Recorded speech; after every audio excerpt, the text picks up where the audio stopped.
So you're effectively under house arrest. Could you just describe for our viewers what life is like for you? Well, life these days is the only time I go out of my house is when I have to go to make a court appearance. And I have had, in the last 19 days, 70 appearances in court. I mean, in different courts. So sometimes about 10 in a day. So basically, that's my life right now, because all my senior leadership, either is in jail or they're in hiding. And same with my workers. So I'm, in a sense, I'm out, God knows for how long. But right now, it is going from one bail to another. That's basically my life. And the forces allied against you, is it effectively the army? Well, we have an undeclared martial law right now in Pakistan. The army, the military establishment is running the show. And to what extent do you regret, when you were leader, not weakening their power?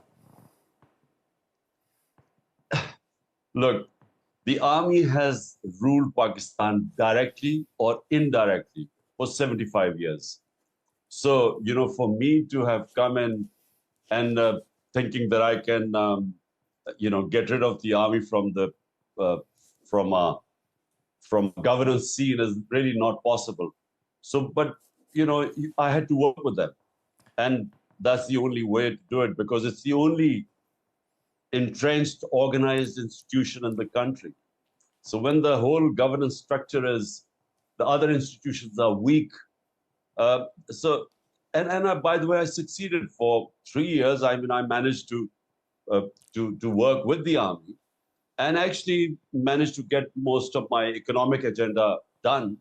I mean, we did quite well, considering the COVID-19 2 years. The whole world suffered from that, and we navigated through that. And then our economy was growing in the last 2 years of my government, the best in 17 years. So actually, I managed, you know, quite well at the time. I mean, I think the perception from their side, though, was that you were turning against them. I mean, do you regret that? Because they obviously, because I mean, they forced you out, and it does look from where we sit. Well, tell me, is there a way back for you? Well, firstly, look, the army means army chief. So every army chief comes in, he brings in his own policies, his own ideology, or what, you know, his own point of view. So you know, army is not a democratic institution, which you know, which has a policy made by consensus. So I worked quite well with the army chief, except at the end. And really, it wasn't me, it was the army chief who somehow decided that, you know, he needed to replace me with someone else. But the reason behind it wasn't me doing something wrong, was because he wanted an extension. Right. And he had already made a deal with the guy who's the current prime minister, that he was going to give him an extension. So that really was the conspiracy why I was removed, not because of our performance. And it was the first government, you know, removed not because of corruption. So it was really because his personal interest to get an extension. I mean, normally in these sorts of circumstances, you'd expect Western leaders to be standing up and saying it's a travesty that, you know, an elected politician has been effectively thrown in jail. I mean, my working assumption is the reason they're not doing that is because you did that deal with Putin shortly before the invasion of Ukraine. Do you regret getting close to Putin? Look, the trip to Russia was organized by a foreign office, and all the stakeholders were, you know, the military wanted hardware from Russia. The country wanted cheap oil from Russia, because as the commodity super cycle following COVID-19, our people were going below the poverty line because of the inflation. So they wanted, we wanted cheaper oil, and then we wanted to import 2 million tons of wheat. So the trip was organized months before. And so how was I supposed to know when I went to Russia, the next morning, Russia would invade Ukraine? It was bad timing, but I wasn't supposed to know that. But it wasn't, my policy, foreign policy was straightforward. It should be non-aligned. We shouldn't be part of blocs like Pakistan was part of the Western Bloc in the Cold War era.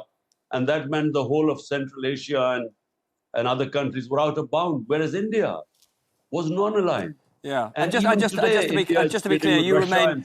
But just to be clear, you are committed to a non-aligned policy then.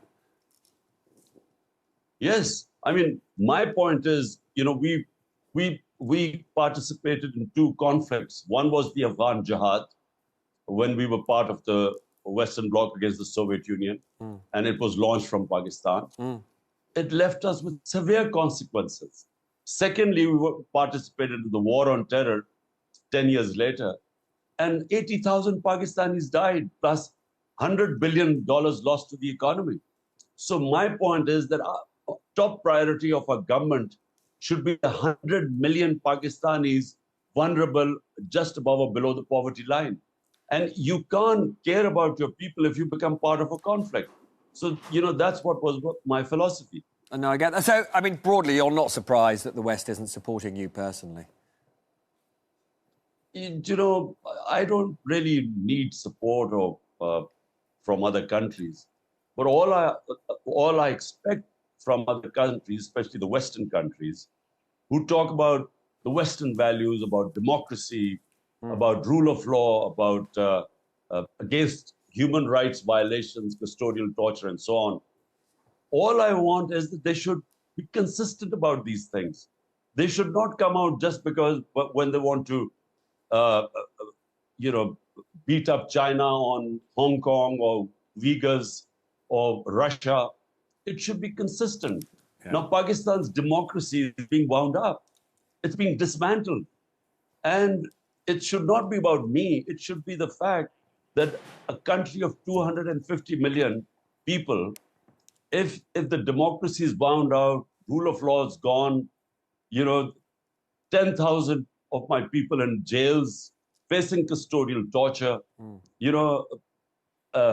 all democratic institutions falling apart under this, basically a martial law, undeclared martial law. I think they should speak out against that, because it's not me, it's 250 million people in this country. No.